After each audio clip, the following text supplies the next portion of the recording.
जय Shri Mahakal friends, welcome back to my channel. मैं हूं न्यूमेरो अतुल। फ्रेंड्स, आज बात करेंगे कुंडली के प्रथम भाव यानी लगन में जब सूर्य देव बैठ जाते हैं तो वो किस तरह के रिजल्ट्स हमें देते हैं। फ्रेंड्स, कुंडली का प्रथम भाव लगन यानी कि आपका व्यक्तित्व, आपकी सोच, आपकी समझ, साथ ही आपके निर्णय लेने की शक्ति और किसी भी क्रिया को करने का जो आपका तरीका होता है उसे लगन से देखा जाता है।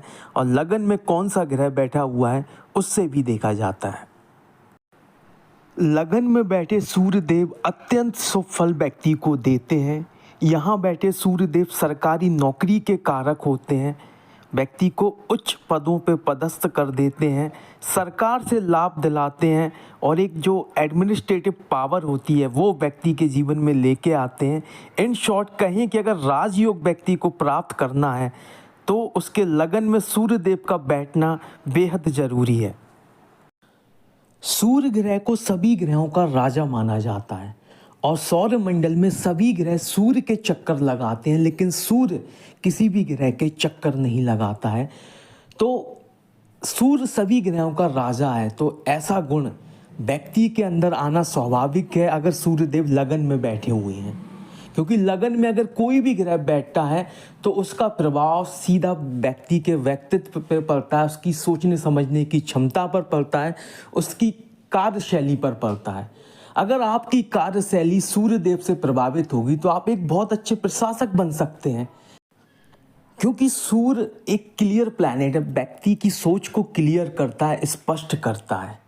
साथ ही सूर्य के पास निर्णय लेने की शक्ति है, एक सही निर्णय कैसे लिया जाए वह सूर्य ले सकता है। साथ ही साथ अनुशासन भी सूर्य देव के पास है, क्योंकि आप देखिए दुनिया इधर से उधर हो जाए लेकिन सूर्य देव अपने समय से नियमित निकलते हैं और नियमित अस्त होते हैं।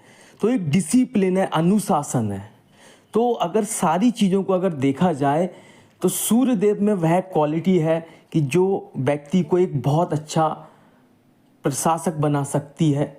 तो इसीलिए सरकारी नौकरी में जो उच्च पद होते हैं जैसे कि आईएएस, आईपीएस, जो उच्च सरकारी पदस्थ जो लोग होते हैं वह सभी सूर्य ग्रह से प्रभावित होते हैं। साथ ही साथ राजनीति में भी जो लोग उच्च पद पे होते हैं, या मैं कहूँ इन शॉर्ट जो भी लोग उच्च पदों पर हैं और जो हमारे लिए डिसीजन मेकिंग कर रहे हैं, इस देश के लिए, इस दुनिया के लिए डिसीजन मेकिंग कर रहे हैं, निर्णय ले रहे हैं और अपना एक ऑर्डर पास कर रहे हैं इस दुनिया के लिए, इस सोसाइटी के लिए, वह सभी लोग सूर्य ग्रह से प्रभावित जरूर होते हैं। उनका सूर्य मजबूत स्थिति में ज़रूर होता है। इसीलिए लगन का जो सूर्य होता है, अगर वह 100 राशि में सूर्य देव बैठे हुए हैं या उच्च राशि में बैठे हुए हैं या किसी सकारात्मक ग्रह यानी कि देवगुरु बृहस्पति, अगर ऐसे ग्रह की दृष्टि भी सूर्य देव पर है तो सूर्य देव ताउम्र जीवन में सकारात्मक फल देते हैं। सूर्य देव लगन में अपनी नीच राशि में ना हो, ठीक है, और साथ ही किसी नकारात्मक ग्रह के साथ ना बैठे हों, स्पेशली राहु और केतु के साथ ना बैठे हों और राहु और केतु की दृष्टि ना पड़ रही हो सूर्य पर, तो फिर सूर्य हमेशा ही सकारात्मक फल कुंडली में देते हैं। कई लोग प्रशासनिक सेवा की जो नौकरी होती है, जो आईएएस व्यक्ति बनता है या उच्च पद पे पदस्थ होता है, तो दसम भाव से उस चीज़ को देखा जाता है कि व्यक्ति का दसम भाव कर्म भाव है, अगर वहाँ पर सूर्य देव बैठे हुए हैं तो वो व्यक्ति को सरकारी नौकरी दे देंगे। लेकिन मैं आपको बताना चाहता हूँ कि सूर्य देव दसम भाव से सरकारी नौकरी नहीं देते हैं, वह सिर्फ लगन से ही व्यक्ति को एक अच्छा प्रशासनिक अधिकारी बनाते हैं या एक बहुत अच्छा लीडर बनाते हैं, उच्च पद देते हैं। क्योंकि उसका कारण है कि लगन में जब सूर्य होता है तो व्यक्ति काबिल होता है, व्यक्ति के अंदर वो काबिलियत होती है। लगन का सूर्य व्यक्ति के अंदर अनुशासन लेके आता है, एक लगन लेके आता है क्रिया करने की, जन कल्याण करने की। और सूर्य राजा है सभी ग्रहों का, तो एक एटीट्यूड भी व्यक्ति के अंदर होता है, उसे अपनी जो काबिलियत होती है वो पता होती है, एक तेज उसके पास होता है कि अगर वो किसी को ऑर्डर दे दो तो उस ऑर्डर को मानना ही पड़ेगा।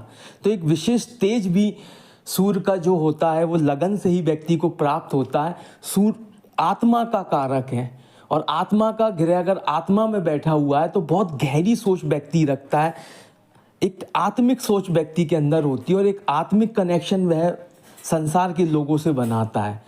तो अगर लगन में सूर्य है तभी आपको एक्सेप्ट किया जाएगा as an leader, as an king, as an superior. अगर लगन में सूर्य नहीं है तो आपको एक्सेप्ट नहीं किया जा सकता।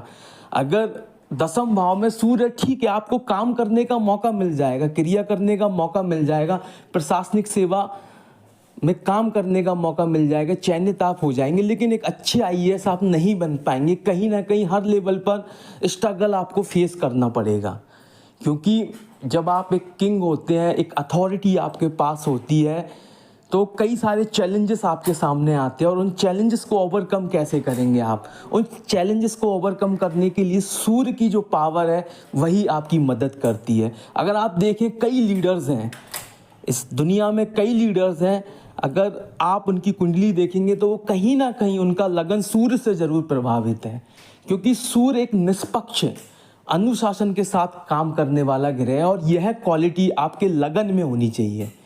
आपके पास ऐसी काबिलियत होनी चाहिए तो ऑटोमेटिकली पावर आपके पास चल कर आती है। वहीं राहु और केतु जो होते हैं, अगर उनके संपर्क में सूर्य आ जाता है, अगर लगन में सूर्य बैठा हुआ और उनके संपर्क में राहु और केतु हैं, तो स्थिरता भले ना हो आपके जीवन में कि एक स्थिर राजयोग नहीं बन रहा, लेकिन राजनीति से लाभ जरूर मिलता है कि समय समय पे एक टाइम पीरियड के लिए आपको राजयोग भोगने का मौका मिलेगा, आपको अपनी काबिलियत दिखाने का मौका मिलेगा। तो लगन का सूर्य ऐसा नहीं है कि अगर कोई नेगेटिव ग्रह उसे देख रहा है तो बिल्कुल नकारात्मक हो जाए, बस थोड़ी जो स्थिरता होती है वो कम हो जाती है, क्योंकि राहु और केतु सूर्य पर ग्रहण लगा देते हैं। तो ग्रहण भी एक साल में 4 बार, 5 बार या 10 बार लग जाएगा। 365 दिन में से अगर 10 दिन घटा भी दें तो 355 दिन तो सूर्य की ही चलेगी। तो इसीलिए सूर्य जो है राहु केतु से कंप्लीटली नेगेटिव नहीं होता, कुछ जगह परेशानियों का सामना ज़रूर करना पड़ता है। और अगर डिग्री वाइज अगर आपका सूर्य स्ट्रांग है तो फिर कहना ही क्या। और सूर्य देव का कोई भी उपाय होता है, अगर लगन में सूर्य है तो उनकी डिग्री देख के उसका उपाय किया जाता है कि आपका सूर्य किस डिग्री का है। अगर उसके अनुसार कोई उपाय किए जाएं, अगर डिग्री वाइज कमज़ोर है लेकिन लगन में बैठा हुआ है तो जो सूर्य देव के मंत्र होते हैं उनके जाप कराए जा सकते हैं।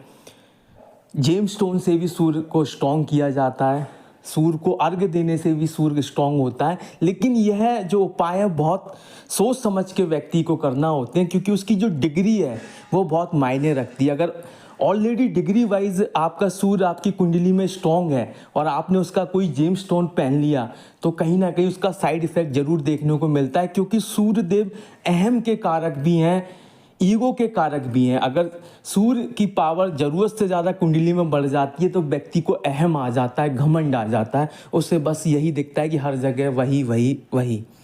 तो वह कंडीशन भी व्यक्ति की कुंडली में नहीं बननी चाहिए। तो इसलिए सोच समझ के सूर्य ग्रह का उपाय करें, सूर्य की स्थिति बैलेंस रखें। अगर कुंडली में डिग्री वाइज अगर स्ट्रांग है तो फिर कोई उपाय करने की आपको आवश्यकता नहीं है, नियमित सूर्य देव को अर्घ्य देते रहें। साथ ही फ्रेंड्स, सूर्य जब लगन में होते मजबूत स्थिति में तो उसका सीधा प्रभाव आपकी मानसिकता पर भी पड़ता है, क्योंकि सूर्य की रोशनी ही चंद्रमा की चमक बनती है। चंद्रमा की चांदनी, चंद्रमा की चमक, चंद्रमा की रौनक सूर्य की ही रोशनी की वजह से है। इसीलिए सूर्य देव की मजबूत स्थिति व्यक्ति की मानसिकता को प्रभावित करती है, क्योंकि मानसिकता का सीधा संबंध मन से होता है, मन का संबंध चंद्रमा से होता है। फ्रेंड्स, इन सभी बातों से एक बात स्पष्ट होती है कि लगन का सूर्य व्यक्ति को उच्च सरकारी पद दे सकता है, व्यक्ति के जीवन में राजयोग लेके आ सकता है। लेकिन जिन लोगों की कुंडली में लगन में सूर्य नहीं है, क्या उन्हें प्रशासनिक सेवाएं नहीं मिल सकती हैं? क्या उनके जीवन में राजयोग नहीं आ सकता है? क्या सूर्य देव उन्हें अपनी विशेष कृपा नहीं दे सकते हैं? दे सकते हैं। ज्योतिष में एक विशेष घटनाक्रम होता है जिसे हम गोचर कहते हैं, जहाँ एक ग्रह एक राशि से दूसरी राशि में गोचर करता है, अपना राशि परिवर्तन करता है। तो फ्रेंड्स, जिस समय सूर्य देव आपके लगन में गोचर करें तो वह सूर्य देव की सबसे मजबूत स्थिति होती है। तो जितने भी लोग गवर्नमेंट जॉब करना चाहते हैं, प्रशासनिक सेवा में जाना चाहते हैं, लीडर बनना चाहते हैं, तो वह अपनी सारी क्रियाएं अगर इस समय करते हैं जिस समय सूर्य देव उनके लगन में गोचर कर रहे हैं, तो अवश्य उन व्यक्तियों को लाभ मिलेगा, सफलता प्राप्त होगी। सो फ्रेंड्स, मैं अपनी वाणी को यहीं विराम देता हूँ। मिलते हैं नेक्स्ट वीडियो में। Till then goodbye and जय श्री महाकाल।